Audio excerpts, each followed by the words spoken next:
Hi, everyone. Thank you for being here. We're going to start with the Pledge of Allegiance.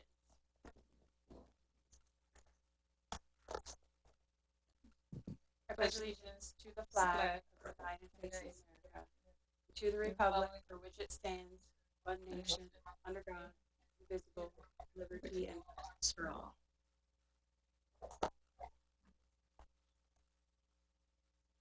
Jacqueline will do the roll call. Thank you, Chairwoman. Chairwoman Julia Smith, Here. Vice Chair Lisa Ryan, Here. Crystal Clark, present. Brittany Lee,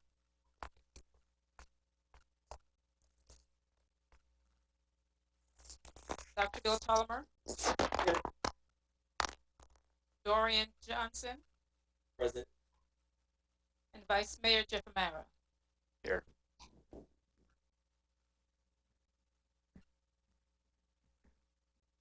Okay, we have a new member, Ms. Brittany Lee.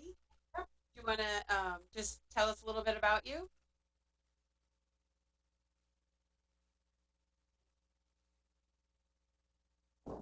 Hi everyone, I have been teaching this is my 11th year. I used to work with Palm Beach County School District as of last year, but I have retired from them and I'm now teaching privately and teaching VPK. It's nice to meet you all.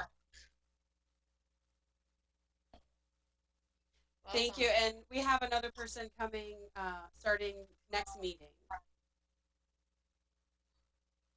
And then tonight, Principal Armas is presenting.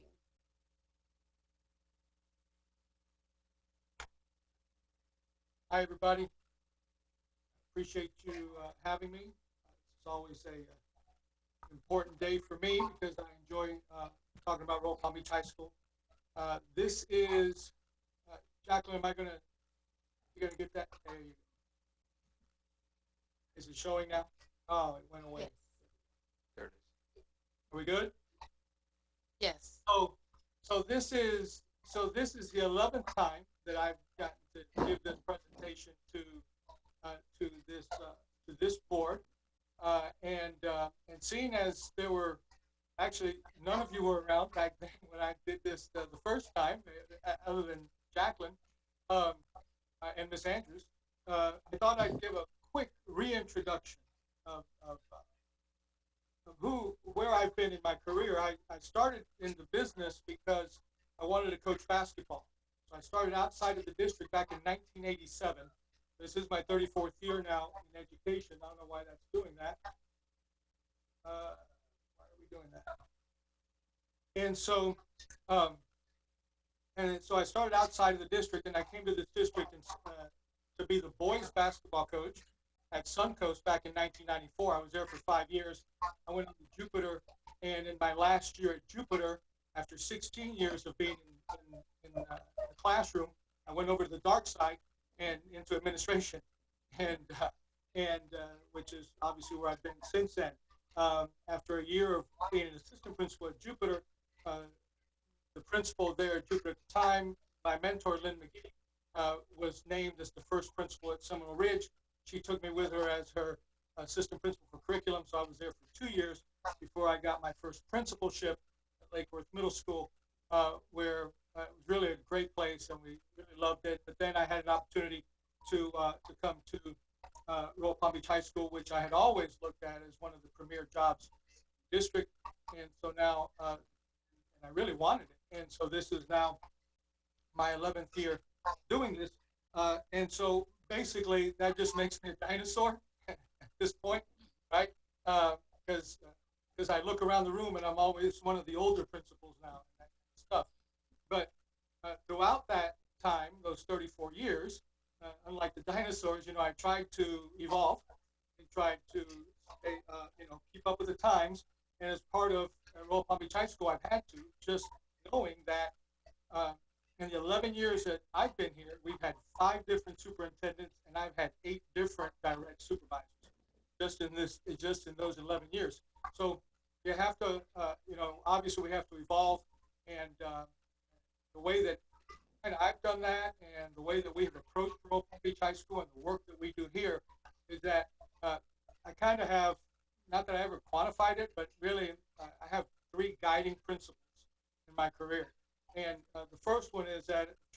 surround myself with good people. I just believe that that's so important, right? I think we've proved that here at Royal Palm. We've got great people. I mean, I can't say it enough. You know, Teacher of the Year, Counselor of the Year, Dwyer Award finalists. We have 10 current administrators throughout the district that cut their teeth here with us. We have 4 principals that served as assistant principals at Royal Palm, including our own H.L. Johnson's Ms. Mikowski. So obviously, we've had good people here at Royal Palm to do the work that we've been doing these last 11 years. And the next guiding principle that I have is kind of to work hard, but I think work hard gets overplayed, that term. I consider working hard what my dad did all those years when he was a welder in a sugar mill, running, shift work over the season and all that. To me, that's always been hard work. So for me, it's not so much about working hard, but about giving everything and everyone the time and attention that they deserve. And I think that really, a lot of times it looks to be how hard you're working because of the amount of time that you're putting in. But in my mind, it's really about giving everything its due time. That's why, since I've been the principal of Royal Palm Beach High School, I've missed this meeting only twice in all those years. And the reason is because you're important. I appreciate the work that you do. I appreciate you supporting education like you do. And so in my mind, it's not just the least I could do, but certainly you're deserving of my time. And I am grateful for all that you do for us at Royal Palm Beach High School and for our feeder schools. And then the third thing I think is, I just try to follow the golden rule, treat and respect others like I want to be treated and respected. And I'd like to say that comes from some kind of pious type of attitude that I have, but it's really more about just common sense and good manners, right? Just treating people kind of like you want to be treated. My mother wishes that I was more of a devout Catholic, and was more from the pious end of it. But certainly,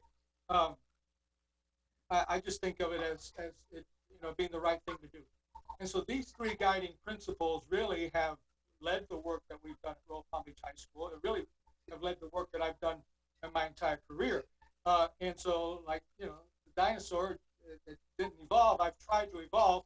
And then all of a sudden, you get an earth-shattering type event like what we've had now. And so, and I know that right now in this district, there's a lot of angst from everybody, right? And you can't pick up the paper without reading an article about what's going on in these schools and all those kind of things.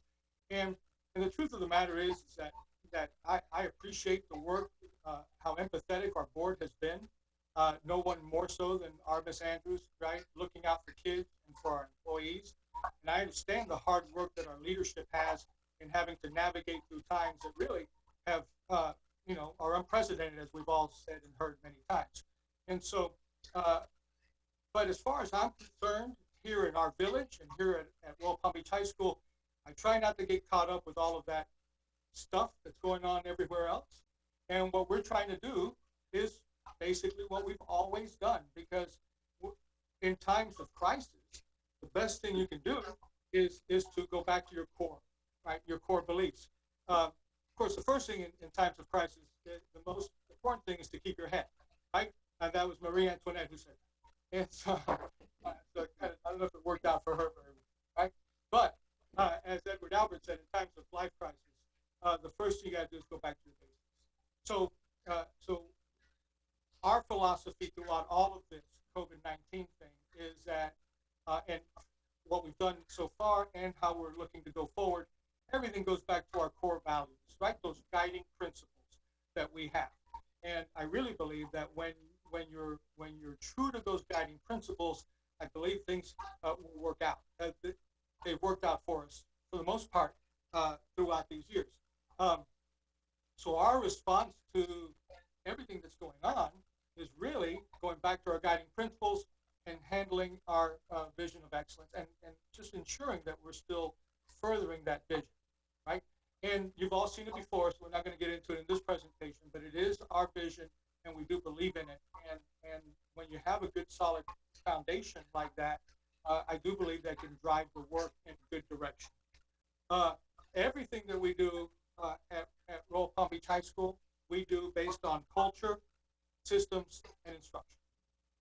And so what I'd like to do is I kind of just would like to take you through the work that we've been doing these last 6 weeks in preparation for September 21st, right? And what September 21st is going to look like a little bit here at Royal Palm. Right? So in preparation for this, when it comes to culture, the very first thing that we felt was important was that we needed to provide our students with some social emotional support. And I took this from the child welfare reporting book, and it was the July version. And if you notice there at that arrow, this graph shows you the number of calls to DCF in essence. And if you notice, in April of 20, when the pandemic hit and everybody went home, calls to DCF dipped by 12,000 calls in 1 month. Now, we could choose to think that abusive people stopped being abusive during that time, or we could think that our kids had no resource to make calls for them, and that there were a lot of situations that were going that we couldn't get to and deal with because we didn't have the kids with us. Now, I'd love to think the former. The truth of the matter is that we know that our kids are, in many cases, were in situations that they needed us, and they couldn't come to school because we know that school provides a safe zone for our kids. At least 8 to 10 hours a day, we get them, and we can provide all the support that they need. So, as a staff, we felt it was important for us to look at some social emotional learning, and we went to the school district's version of this, our social emotional learning from Palm Beach County, that's adapted from Castle, and what that does is the SEL, Palm Beach County SEL, has 5 competencies: self-awareness, social awareness, responsible decision-making, self-management, and relationship skills. So we wanted to address all of that with the kids, and then we wanted just to add a quick intro to academics, in essence, the syllabus. Right? So we decided that we're going to suspend curriculum, really, frankly, for the first 6 days when the kids came back, and deal with social emotional learning. So what we did was, and I can't show you the whole graph and everything because these charts are too big and they take too long to go through it, but just quickly. What we did was, if you see across there, we took each of those 5 competencies, and we kind of talked about what each one really dealt with that we wanted to talk about. So self-awareness, we wanted to do interest inventories with the kid, and multiple intelligence, and so forth. Right? So then what we did was that we had each of the assistant principals take their 2 subject areas. Each of our APs had 2 subject areas. They then took each of with their departments, and they created activities within that. So, for instance, Ms. Amato with social studies took, for self-awareness, took My Digital Habits. So that's an activity that's that where the kids obviously talk about some of the habits that they might have having to do with electronics and devices, right? And as you see all the way across, they had an activity. They then decided how they were going to do it, which days. We had 2 activities per day. Remember, we're on block schedule, so they had 2 activities per day. So everybody kind of did that. PE did it, and then each other assistant principal did with theirs. So in essence, what we did was we gave our students and our faculty 35 different activities that had to do with social emotional learning in that first week of school. And the point was that we were hoping to cast a wide net to try to catch anything that a kid might be needing at this point. If they were concerned about something, if something was going on at home, if maybe they were just struggling with isolation or whatever it is, we wanted to provide that. And so we wanted to have no replication of activities, and we wanted to cast a wide net. And we were able to do that, and for the most part, we got real good reviews on that. So that was the kids. Then we needed to take a look at our faculty, right? Because these are tough times for our faculty. Right? They're having to teach like they've never had to teach before, and they're having to learn on the job, literally.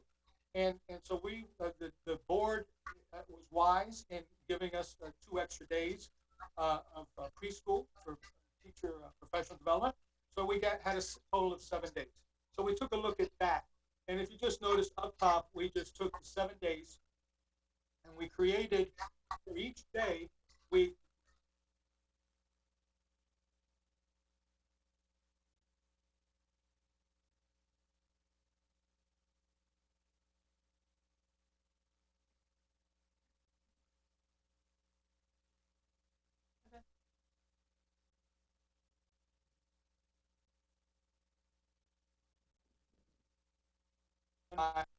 by us, okay, here through our leadership team.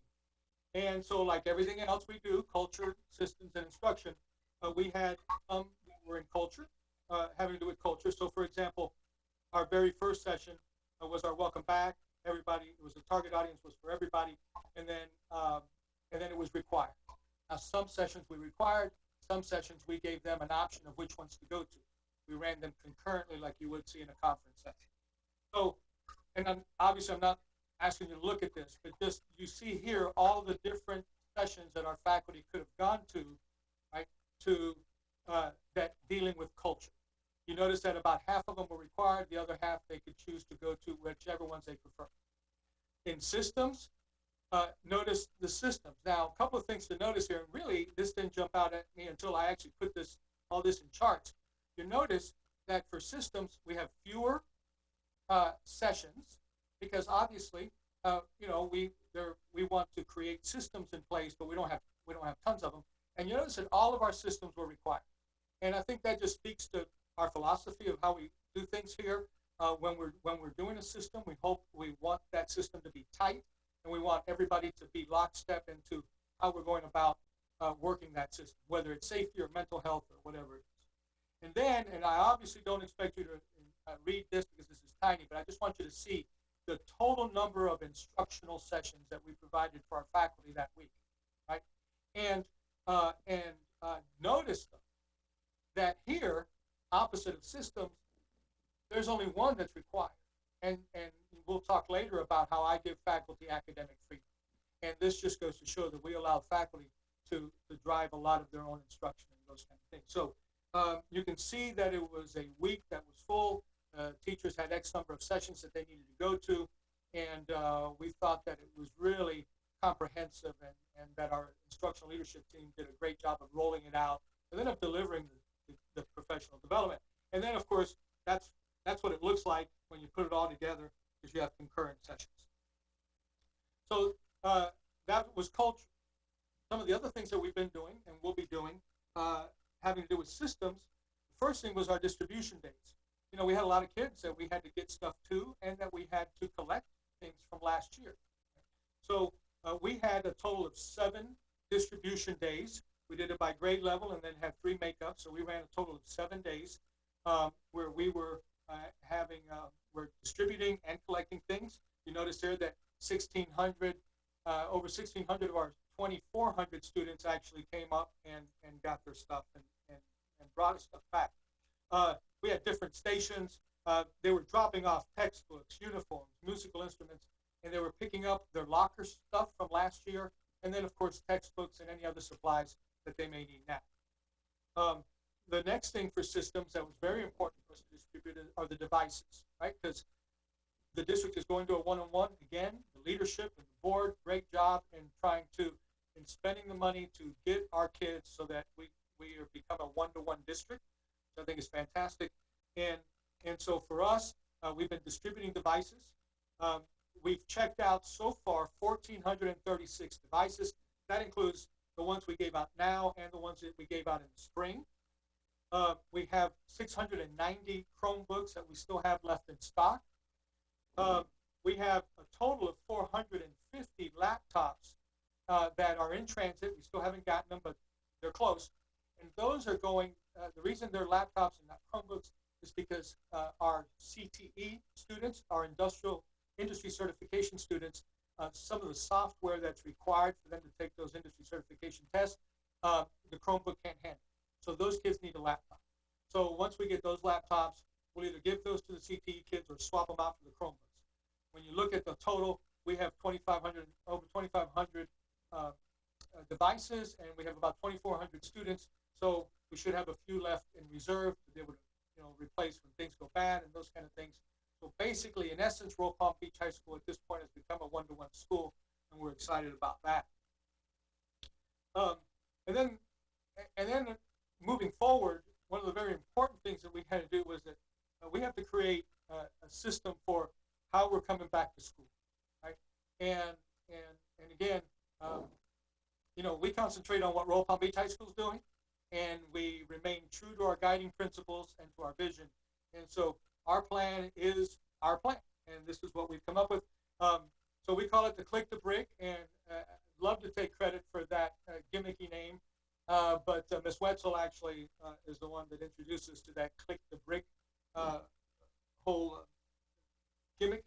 And so moving forward, here's our plan. So what we decided to do was we took all of the different aspects of school, starting with intake. Now, for us, intake is how we get the kids into the building, right? How parents are dropping them off, how the buses are unloading, all of that stuff, right? And as you see, working our way down, everything from transition between classes to actual instruction time to lunch. And we took all of these different areas of school operations and then had to work with each one. So what we did was, within each one, we wanted to break down the different things that needed to be done. First, what kind of adjusted procedures would we have based on all the COVID rules and regulations, right, and the CDC guidelines. Then, of course, traffic patterns were going to have to be adjusted, signs and arrows we were going to need, of course, supervision, and then hygiene and sanitization. So what we wanted to do was break down each of these based on what we were doing on each of these headers. We then took, so for instance, let's just show you intake alone. So for us, our intake includes buses, parent drop-off, student drivers, preschool staff, tardy students that we have to account for, and then any unregistered students, meaning students who didn't say they were coming for brick and mortar, but show up. And that's going to happen, right? Some kids are just going to show up, which is great. And so we took that. We then had to further divide that. So, for instance, our buses, well, we have to deal with unloading, and then we have two different entrances for our bus kids. So we had to deal with each one. And then we worked our way across. And so, for instance, just for buses alone, one adjusted procedure that we're doing is that normally when the buses get here, and they start rolling in about 6:45, normally we have the kids stay in the buses until 7 o'clock. At 7 o'clock is our go time.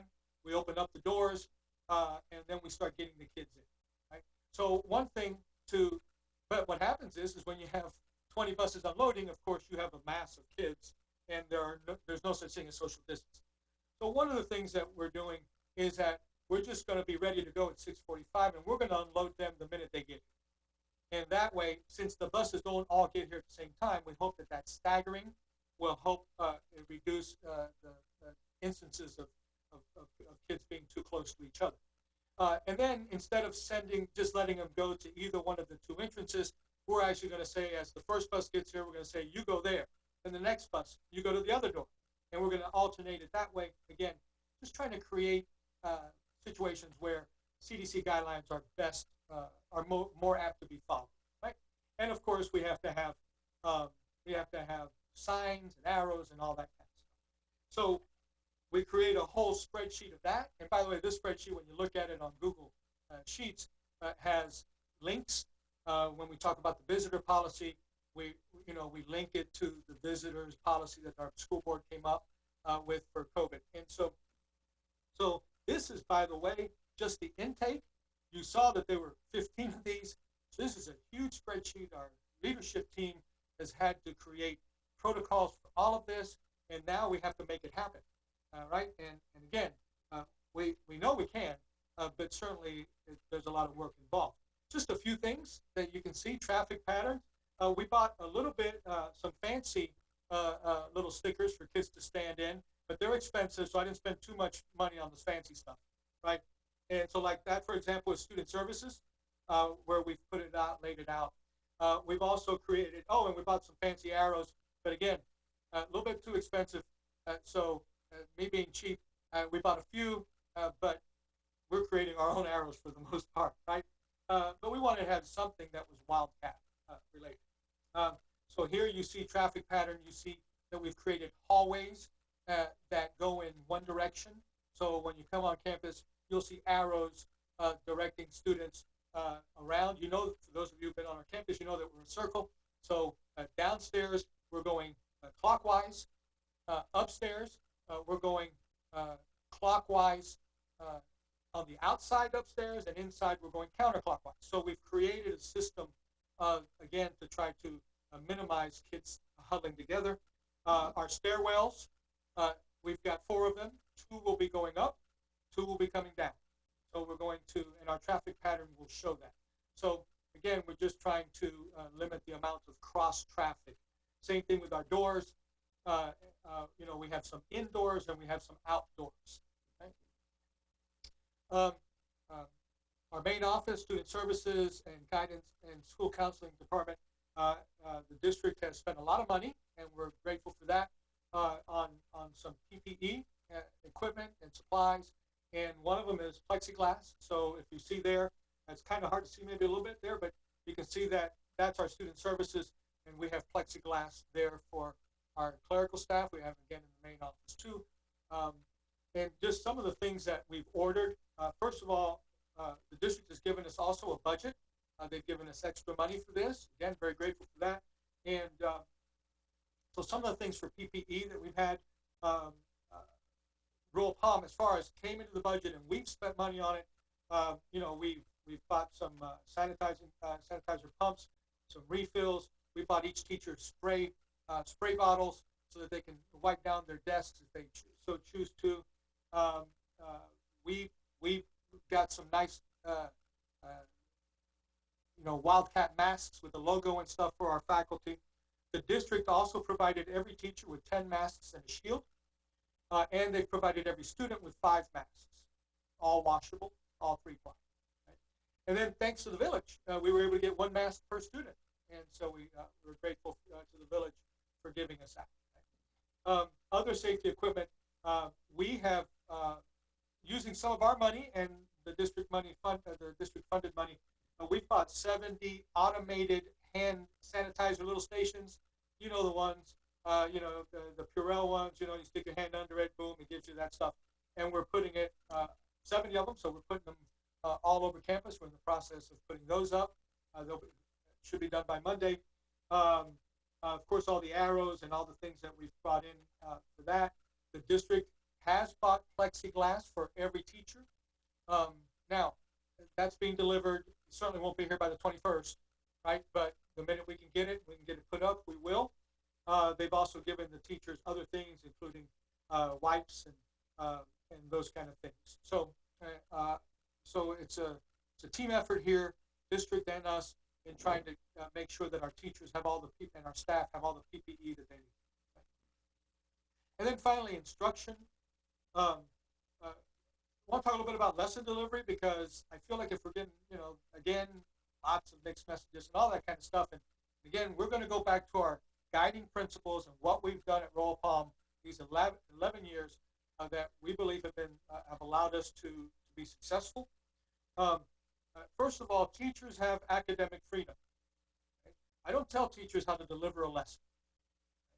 And so, so what do we ask of teachers? Well, first, obviously, teachers cannot violate board policy in their classroom.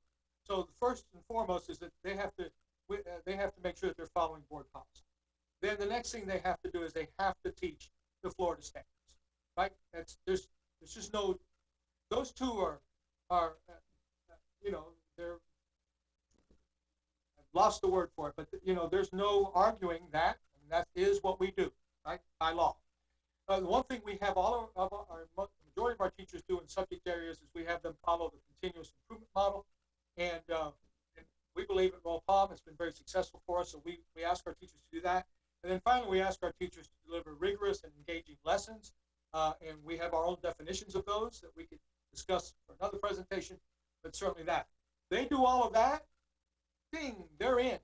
Now, how they go about doing those things, I'm not going to tell a teacher how to deliver his or her lesson. Right?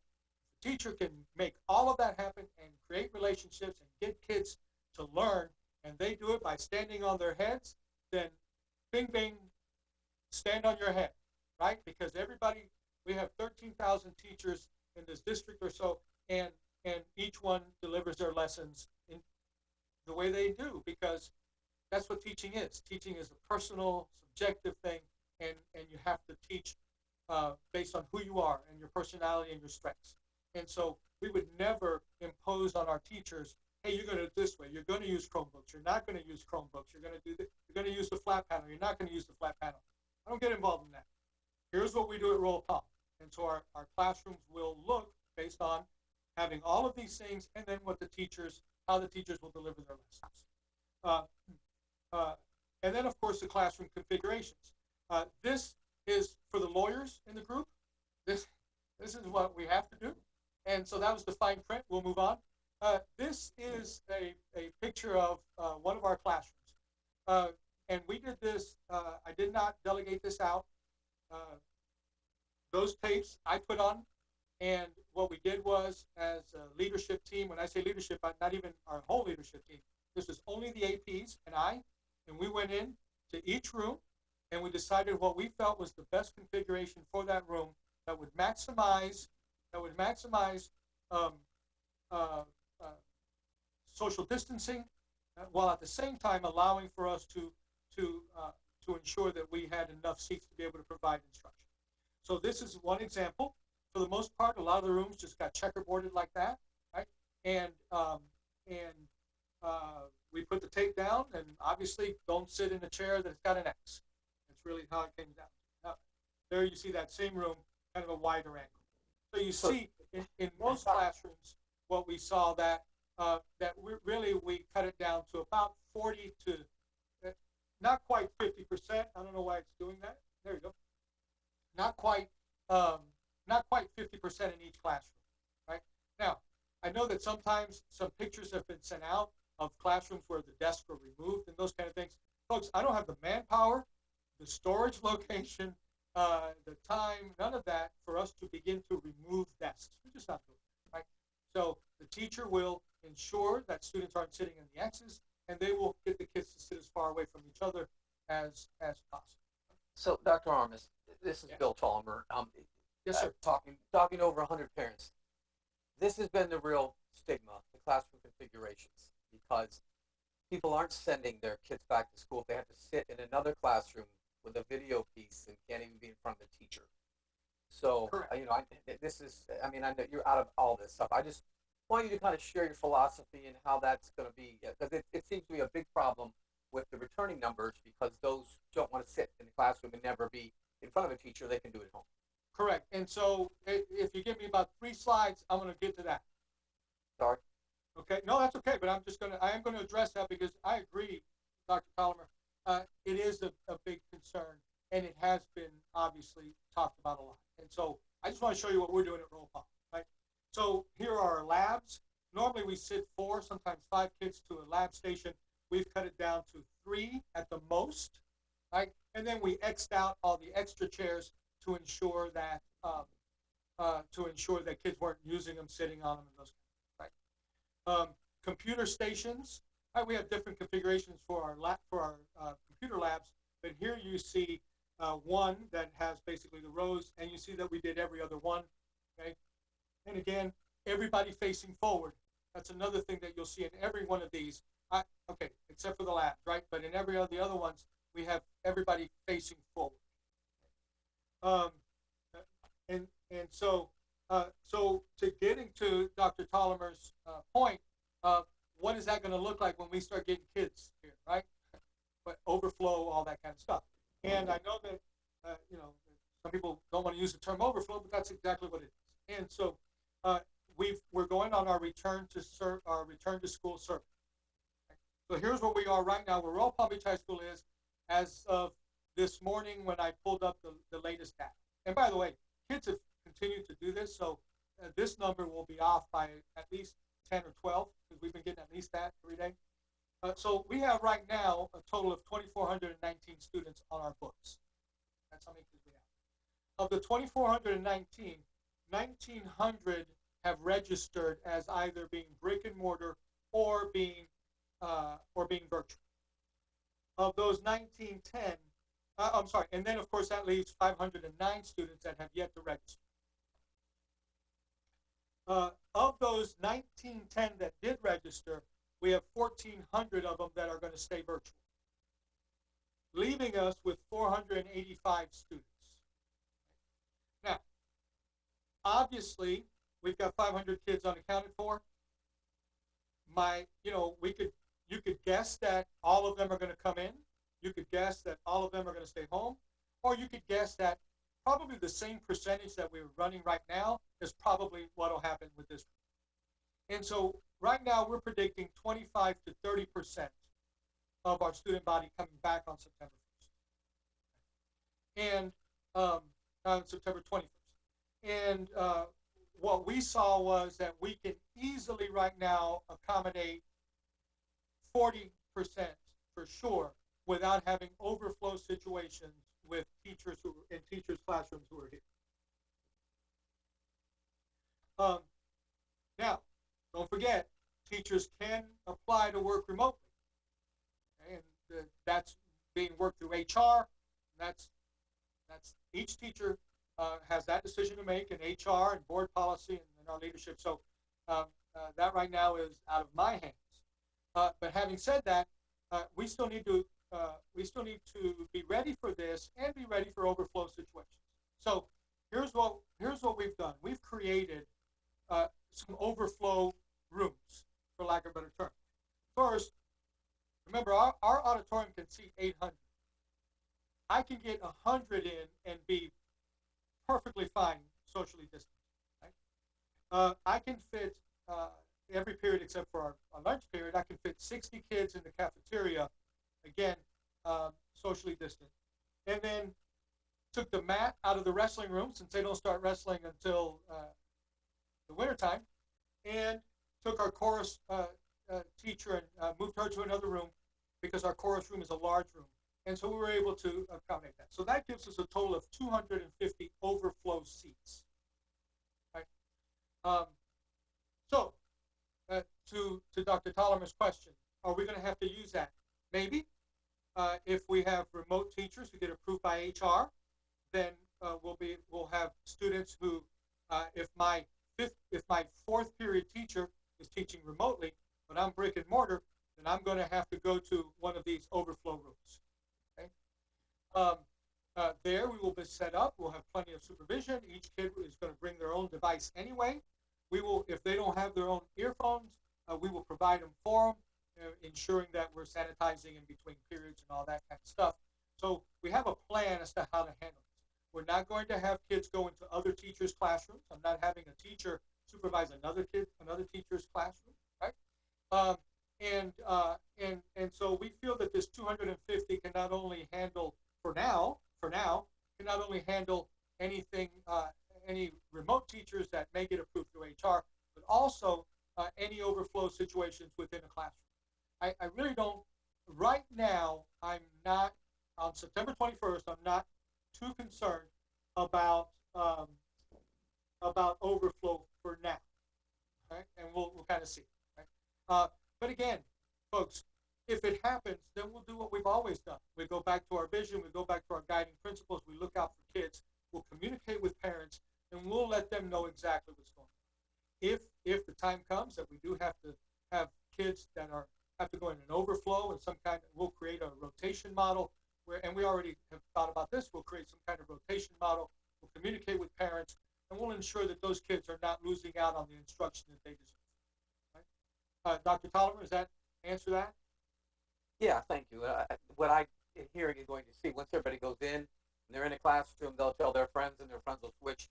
In about 2 weeks, you'll be pretty close to normal, looks like, from what they're saying, you know. Is that what you think? I mean, I don't know. Yeah, that's what I'm hearing. That's what's happening, you know. So and this is a piece of learning, right? This is a piece about standardized testing, because you have to also deal with the faculty evaluations, right?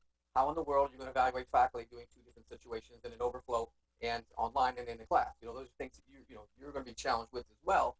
And what happens if you get 30 kids like all the colleges are doing? 30 to 50 kids get COVID because they're at a party. Then what's the plan going forward with that, Dr. Armis? I mean, so the plan is that the district, we have some very good people at the district level who know their business when it comes to this, and so we will follow all healthcare COVID situations, and more importantly, we will follow school board policy that the district that our school board has adopted under emergency policies.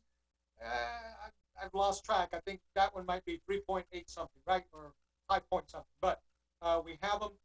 The minute that somebody comes up with COVID, we are going to ensure that we go to our teacher seating charts, because that is one thing that we're mandating of our teachers. Every teacher has to have a seating chart every period, more so than they ever have, because we will then go to contact tracing. And again, we will follow school board policy. The policy is thorough, and we will, and I believe that the policy will work. And so we will then follow up with it and do what the district, district protocol calls on that. And that's part of our Click the Brick plan, and we have all that itemized to ensure that we're following district policy at all times. It's just like I asked the teachers to follow district policy. By God, I need to too, right? And so we will follow the policy as it is, and I believe that we have the appropriate safeguards to handle that situation. please share with your team. You're awful damn good at what you're doing. It's very prescriptive, it's very detailed, and it's very, very well thought out. So that says a lot about your leadership and your leadership team. So please thank them for us for those safeguards and that planning. Well, thank you. And again, I mean, the board has been really good about creating adopting policy, and the staff obviously at the leadership level has taken it to them. So this is a big district-wide thing, and I can't always get caught up with all the hysteria, right? We just have to look at the work that's been done, and it's been some good work done throughout, and so we'll continue to do that.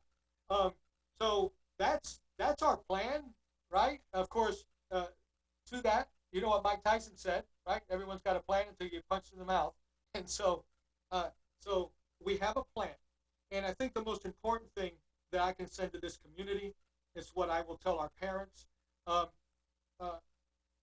We would be concerned about handling this crisis if we didn't normally operate with sound basics and fundamentals that we defer to at every turn, whether it's our school vision or those guiding principles.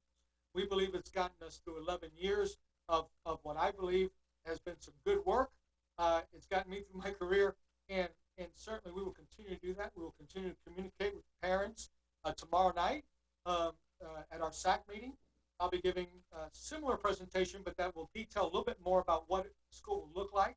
I'll be doing that for parents, and I'll have a question and answer session for all of our parents through our SAC meeting. And then, of course, we will continue to get the word out any way we can. I think the message that I want to send to everybody is that we've got a plan. We believe in it. We think that it's based on good fundamentals and basics, and we certainly have very good people on this campus who know how to go about doing their job. We have faculty, and by the way, I think that it's lost a little bit on the faculty. We have faculty who are high risk. They really are, and we're asking them to come back in these situations. And to a person, I have not had one faculty member, not one Royal Palm Beach High School faculty member that has told me, I don't want to come back, right? Every one of them, the ones that I've spoken to that have had a concern, have said, this is killing me because I want to be back, but I have some concerns, right? And so our faculty has been great throughout, and I really am very proud of the work that we've done at Royal Palm Beach High School, not only in the spring, but here in the summer, getting ready, and now through these first couple of weeks. And by the way, we don't always get it right? I understand that. We don't always get it right. But when we don't, we go at it, we fix it right away, and we make sure that we try not to get it wrong twice. Right? Thank you very much. I know it's a little lengthy, but I thought it was important for you to know exactly how it is that what it is that we're doing, and how it is that we came about, and why it is. Thank you very much.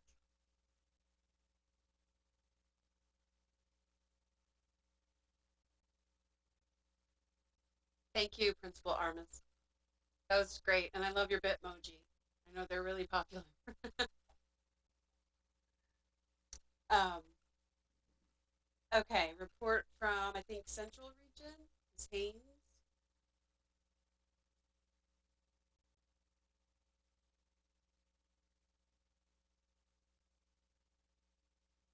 Hi there, can you hear me? Yes. Okay, wonderful. How are you this evening? Thank you so much for having me. I just want to thank Dr. Armas for being so thorough in his plan and presenting it out to the community. Obviously, it's very important that we have the opportunity to do that at every single one of our schools. Our first attempt, now that we're receiving all of the information necessary, in regards to the different protocols, in regards to policies and plans from the various departments in the district. This past week on Friday, the first attempt was to communicate with the parents and the teachers with frequently asked questions, as well as an overview of all of the different plans and the guide that's available to our parents for them to be able to see all of the work that's been done throughout the summer to prepare for an effective and a smooth opening and safe one for our students, for our faculty and our staff and at admin. And so that was the first attempt. So it seemed like it was very much, an overview. And part of that letter and part of the communication to the parents and the faculty and staff also included an opportunity for the schools to be able to then share their individual plans, a bit more drilled down according, just like Dr. Armas did tonight, with their parent communities and with their faculty and staff next week, or I should say this week, I'm sorry, that was last week when I said that. This week, in that the parents are going to have a much better understanding of what it looks like at Royal Palm Beach High School and what it looks like at Royal Palm Beach Elementary and so on. So it's an opportunity for our parents to be able to understand their specific plans for those schools. Our principals have worked tirelessly with our administrative teams to come up with amazing plans that truly, gives the students, the faculty, the staff, the very best chance to stay safe in a positive learning environment once they return back to brick and mortar. And what we call it is the click to brick plans. Every school has one. We are in the process still of, tweaking and finalizing those plans.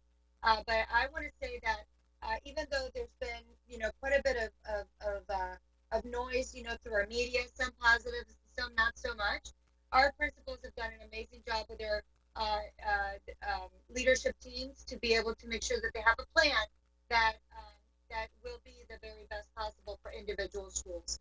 So, and that is our focus, is preparing our campuses for reopening.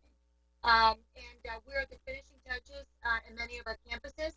We are ready to open up at H.L. Johnson, Royal Palm L, and Royal Palm Beach High School on Wednesday, the 16th, for our ESC students who are in those self-contained programs. And then, of course, the rest of our schools will then continue on to be ready to open the 21st when the entire district opens their campuses to all of the families that are choosing to go back to brick and mortar. I did want to take an opportunity to share with you the data. I'm sure you're probably wondering what the data was for the rest of the Royal Palm schools.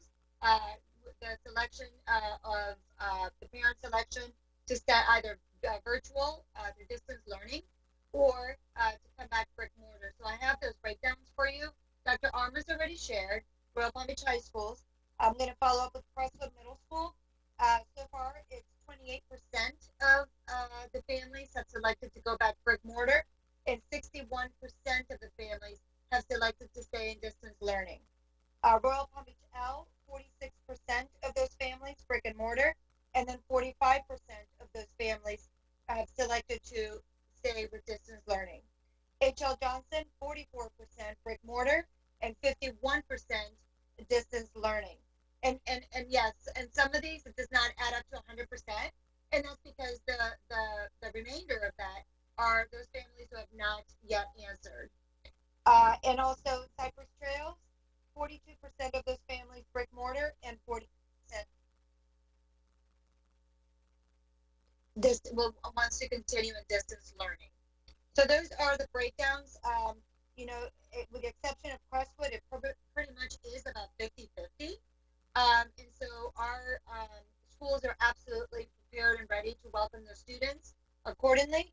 And then, of course, knowing that the families do have the flexibility and the opportunity to change their minds as they, was mentioned earlier this evening, those families that after the first week or two notice that it's going so well at the schools that then they start changing their minds and feel that comfort level to start sending their kids back. So with that said, that is basically what I have in regards to updates from Central Region, unless you have any questions for me. And then Ms. Andrews, I'm sure will follow me after any questions that you may have. No questions for me? All right. Anyone have questions? Okay. That's because Ms. Dr. Andrews? Dr. Armis did such a fantastic job. And that's the reason why I did. don't have any questions. So Dr. Armis, thank you so much for doing that. Really answered, I think, a lot of their wonderings from many of the folks in the community. So I appreciate your hard work and providing such a thorough presentation. And now Ms. Andrews. Thank you. Thank you, Ms. Haynes.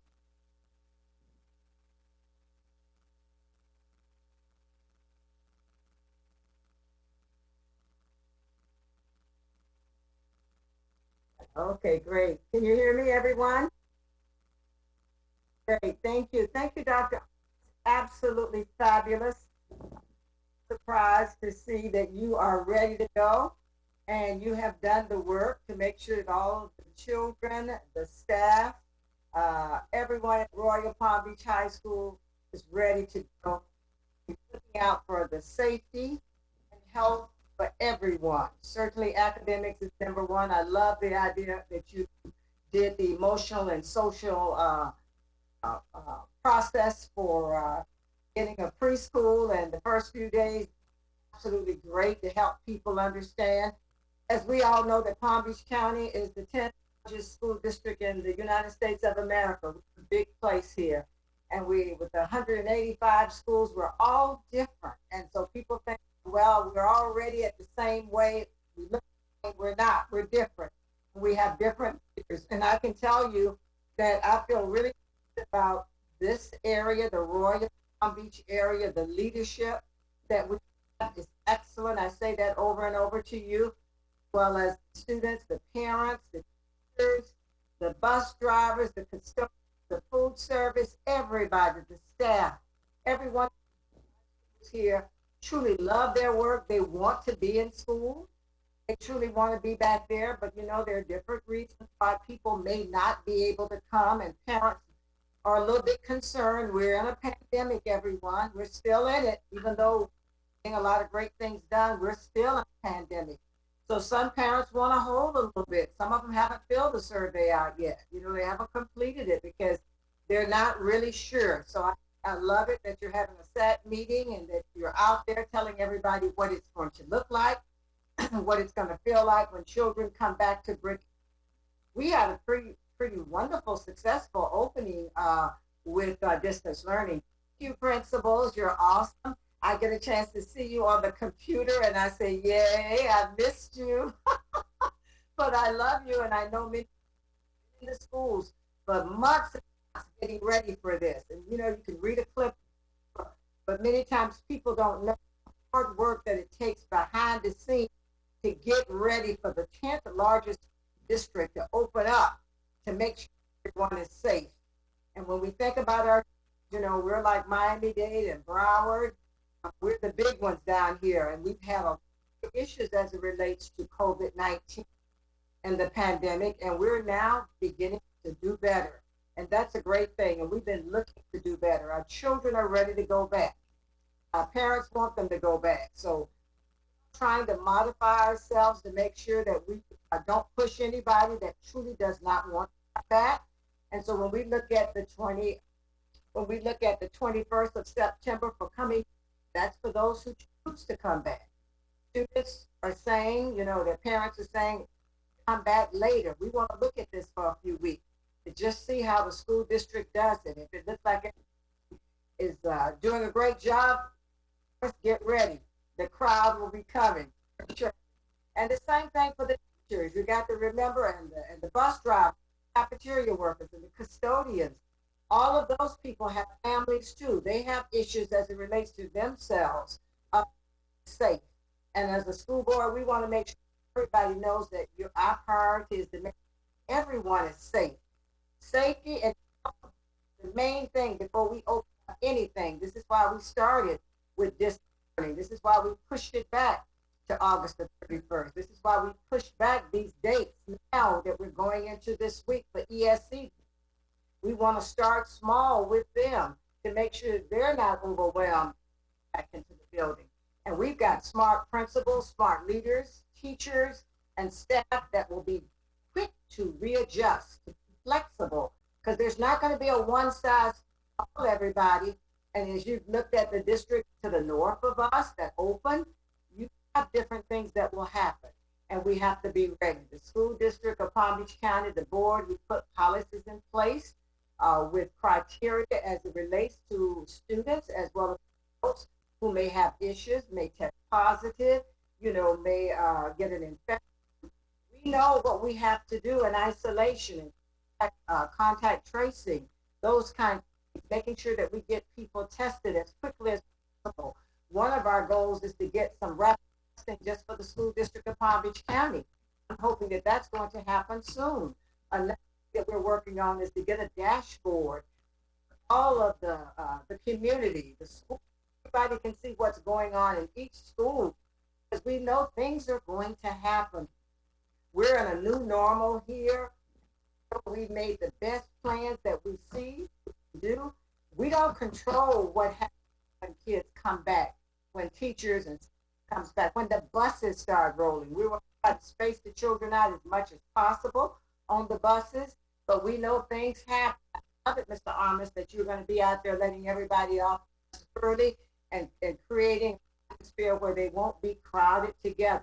Well, what I see that we're doing here in Palm Beach County, all this being done to all of the counties to the north, and they're still operating in a hybrid mode, many of them, with brick and mortar, with distance learning. And we just have to know that we can do it too. We are Palm Beach County. I always said we're the #1 county in the United States of America, and especially in the state of Florida. So I'm just thrilled to see present tonight, Mr. Armis, and to see the principals. And I feel comfortable that we're going to be Monday, because I know you've been working. You've been getting it done. And yes, it's anxiety out there when you see the news articles and people talking. They're worried. So that's why it was great, Valerie and your team from the region, that you answered all those questions. The communications department tried to answer every question that people could think of. And I want to tell you, we got a lots of questions. And we've been on question and answering setting for the past few weeks to make sure people could feel relaxed and comfortable to make a decision whether they wanted to stay with distance learning or come back to brick and mortar. So we're ready. I think on the 21st, that's what the superintendent has told me. I feel comfortable. I've been out visiting the schools. I've been checking with the principals as much as possible. They told me, Mr. Andrews, we're doing everything in our possible to make sure that everybody that wants to come back will be safe. We know the distance learning has been very successful, but a lot of children truly want to come back to school. We know the best thing for a child is to be in front of their teacher, right in the classroom. And that's our goal, that we will see all of this open for everybody within the future. But right now, we are still in a pandemic. We got to be very cautious to make sure that we have the health and safety for everyone here in Palm Beach County as it relates to our schools. Thank you. Any questions for me? I'll be more than happy to answer. Thank you. I don't have a question. I just want to agree with you that the principals are going above and beyond, and even just coming here for this when they have so many other hundreds of things to be doing. And I know at H.L. Johnson, where my daughters go, the principal was on Facebook Live. She took literally hundreds of questions, answered all of them. So it's been really, really good there. We're very appreciative of all of you. And I'm so thankful for the principals, the teachers, and the entire staff.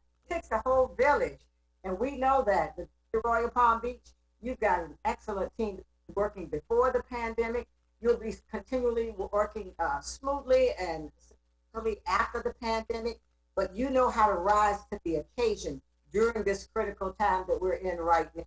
And you didn't slack off. You didn't worry about it, though you may have had some worry. You didn't let that block you from getting out there, getting the work done and planning so that we could be ready. So I'm very pleased with what I'm seeing and hearing from my schools right here in the village.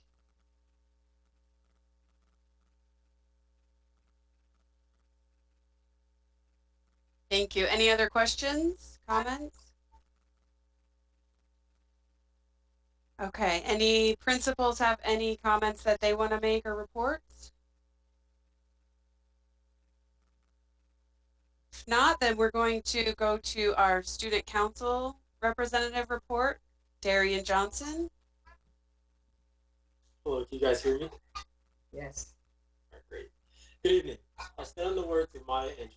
My mission in life is not merely to survive, but to thrive. And do so with some passion, some compassion, some humor, and also some style. My name is Darian Johnson, the 2020-2021 student body president of Royal Palm Beach High School.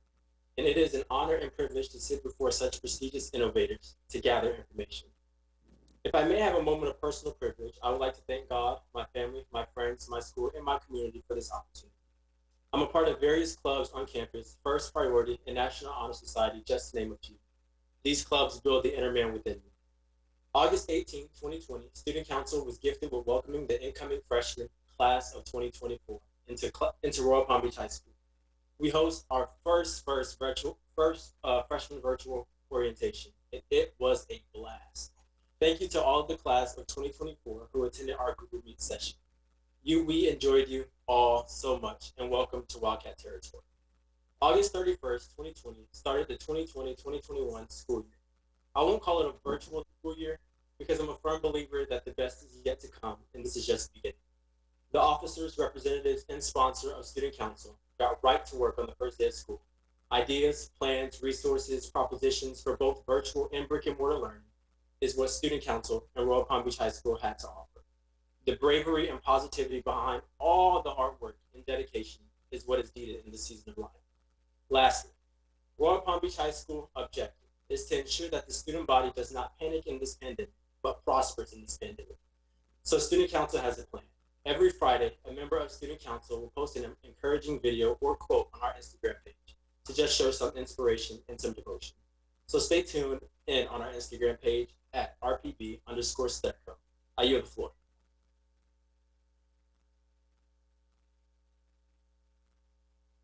Thank you so much. Okay, and now if we have any statements from the public, we can take those now. Or any questions?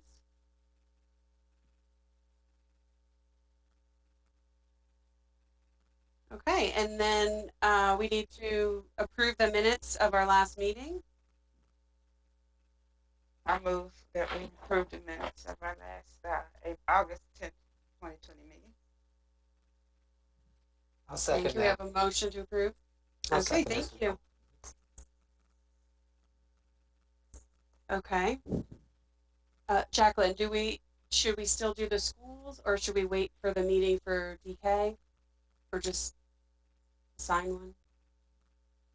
So I would go ahead and do it. Okay. I know last time we tried to stay with the schools that we had been with before, but there's several new members, so I don't know if you want to do the same thing or do it differently. Why don't we spread ourselves around? Let's get to other schools. I think that's always a good thing to have a couple of us on there with different people. So I would advocate that we move around a little bit. That'd be great. Mr. Okay. Everybody agree with that? Yes. Okay, so do we want to go through the list and choose?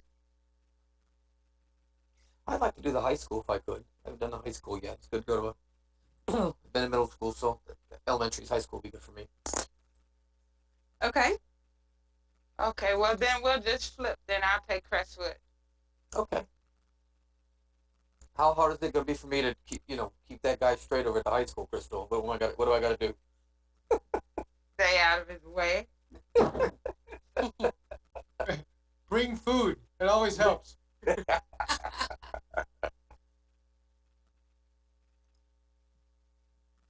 okay, so the chair has Palms West, okay.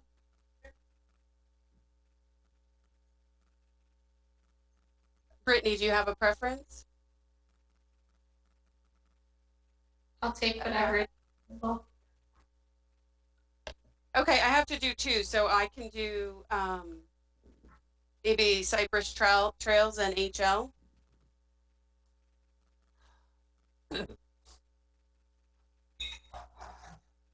And then Brittany, do you want to do Royal Palm Elementary or Western Academy? Ooh, Western Academy. You And missed then out we'll on the say- happiest place on earth. You could. So DK will take Royal Palm, Jacqueline. And Brittany, feel free to reach out to any of us to go to anything. It's a lot of fun to go to a lot of things, and the schools always have great things going on. So feel free to reach out to any of us to hop on something else that's going on. The principals are really good about letting us know what's coming up, and it's always good to have us there. It's one of the strengths of our board, I think. Thank you. Okay, and is there any new business? I don't think so. I would just like to welcome Mr. Darian Johnson to this board, and I would like to say how impressed I am with his introduction. And we are glad to have you, sir. We look forward to your presentations in the upcoming meetings. Thank you. It's a pleasure to be here. Listen, we're gonna show you videos of Chrissy, and you got big shoes to fill a couple of years ago. So, Jonathan, so you got big shoes, Darren. So we're rooting for you. Dr. Armis, I just want to say thank you again because you tend to do well here. All our principals do well here. This is just such a well-run district, and having some family members that deal with other schools in other parts of the district, I'm just going to be a homer and say we got it going on over here, and we just keep praying for the other parts of the district to come on up, come on up, come on up.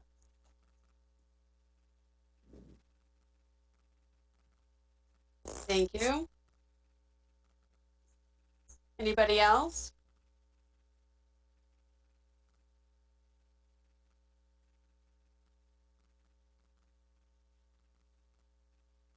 Okay, do we have a motion to end the meeting?